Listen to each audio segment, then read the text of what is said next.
Hey there everybody, and welcome back to another episode of Northwest Craftsman. I'm first going to apologize. I am going to be sweating up a storm in this video because it is about 100 degrees in my shop. We're having another heat wave here in the Pacific Northwest and it got up to 108 today, so pretty hot, pretty sweaty. It's just the way things are. So apologies in advance.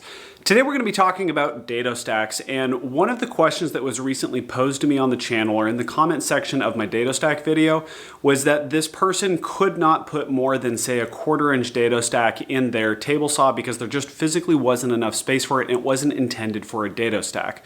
So I wanted to put together this video to provide you with a couple of different ways that you can create larger dados with a smaller dado stack or even no dado stack. It's just going to take a little bit more repetition off of the process that we're using. So stay tuned. We're going to show you how to make your dado stack, or lack thereof, far more useful.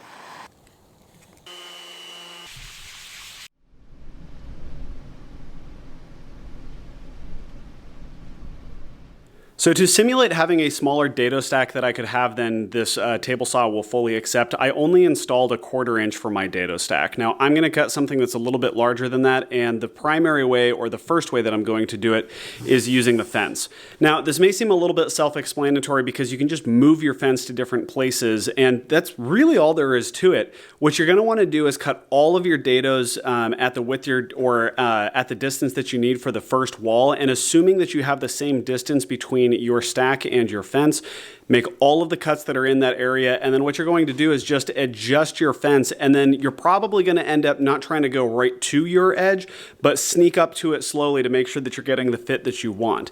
Now, where this method kind of breaks down is you're going to need to adjust your fence a lot if you've got, say, an entire panel of plywood and you need to put multiple different dados on the plywood because, well, your fence needs to be in different spots and it just gets far more complicated. But if you have dados that are near an edge and consistently near an edge, say for a box similar to the one that we just built, you can use this method because your dados are going to be the same distance from your edge every single time. So here's what that looks like.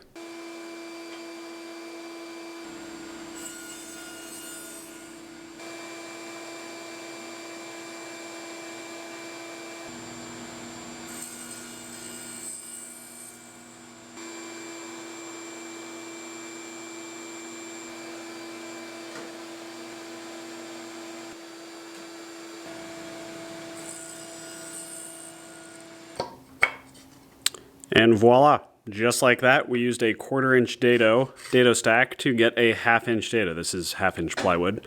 So this one is a little bit looser than I would even want. I would go even slower stacking up to it, but it really depends on what kind of fit you want for your dados. I actually prefer a slightly looser fit like this because it gives space for the glue to get in there without pressing out all over the place. And most of my dados I actually like to have sliding joints so that I can pull the shelf out. So method one, move your fence around, works well for edges of pieces, but if you have multiple different dados that you're going to need to cut in a panel or in a stack of wood, it's going to work less well. That's where this next method works great.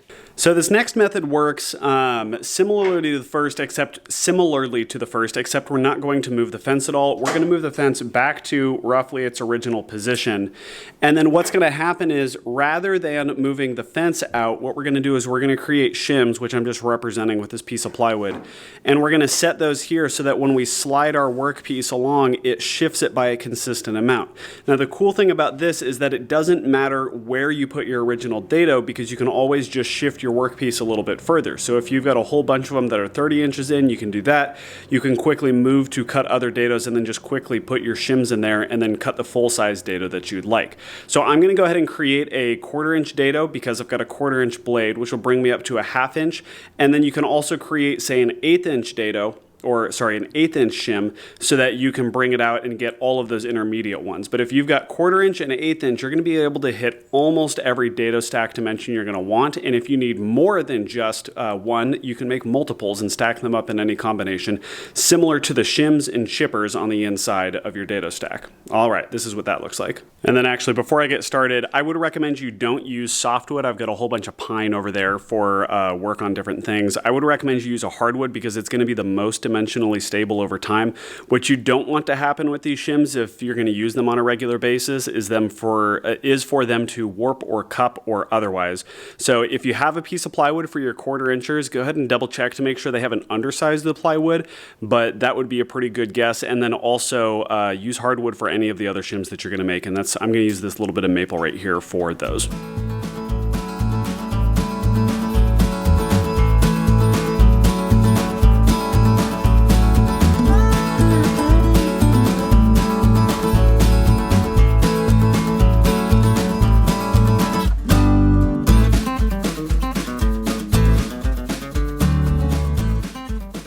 Okay, so after quickly planing those, I learned 2 different things. One, see how this giant chip came out of the end? That's because when you're looking at the grain direction on this, the grains are coming in this direction on the part.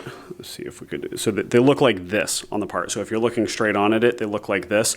So when I came in this direction with my planer, it just peeled it straight off. And so you have to make sure that you're feeding it in the right direction so that it's coming against it, so that it's basically like petting the grain like this so that it doesn't dig into it and chip it out. So lesson learned on that one. The other lesson that I learned is that when you have a piece that is this small, your planer will chew it up. See all these different spots that got taken out of it right at the end? So when it's not between both rollers, I might need to adjust my planer, but it was basically rocking as it went in, which led to a lot of this just like chunking and eating of the part right here. But when it was between the 2 rollers, it's fine. So in the middle of this is really what I want to use. This is what I was measuring. I'm going to go ahead and chop off both sides where that weird behavior was. But so that you know, you should probably stabilize these on another piece if you've got double sticky tape or a way of adhering it down. Go ahead and do that to this piece. Or just work with a longer piece so that it's got more stability so that when you have to chop off the ends right here, you've still got plenty of shim to work with. But we've got 1/4 inch, we've got 1/8 of an inch, we should be good to go. Alrighty, so first up, so now that I've got these guys all trimmed up, I've got 2 1/8 inch shims and 1 1/4 inch shim. I'm gonna start by doing the 1/4 inch shim with the 1/4 inch blade to see if we can't get a 1/2 inch dado, and then I'm going to do exactly the same thing by stacking up 2 1/8 inches to show that you can do basically any combination that you want of any of these to get any size dado stack you want.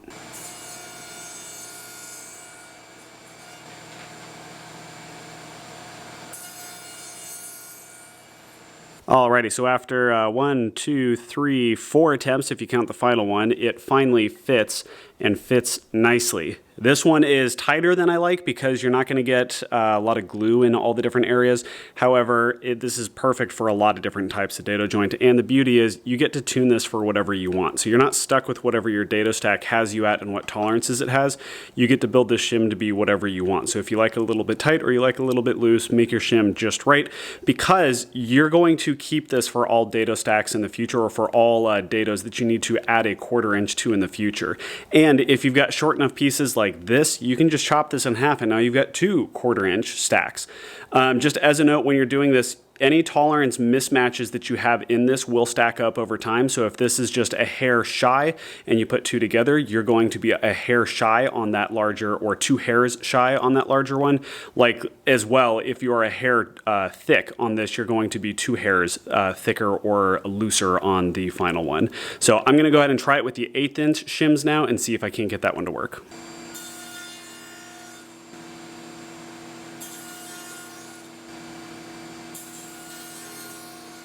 Alrighty, and then with the 2 1/8 shims, this one is looser than I would like, but again, you can adjust these to be whatever you want, but you can see that you can stack these up in whatever combination you'd like to get whatever size dado you'd like, even if you can only fit a 1/4 inch dado stack into your table saw itself. And again, the exact same thing works if you've got just a 16 inch kerf, if you're just going to be using your table saw. And there's a lot of other ways that you can make dados as well. A router table is one of the ones that I had briefly mentioned, but you can also use a router table to make these guys rather than having to use your table saw for it.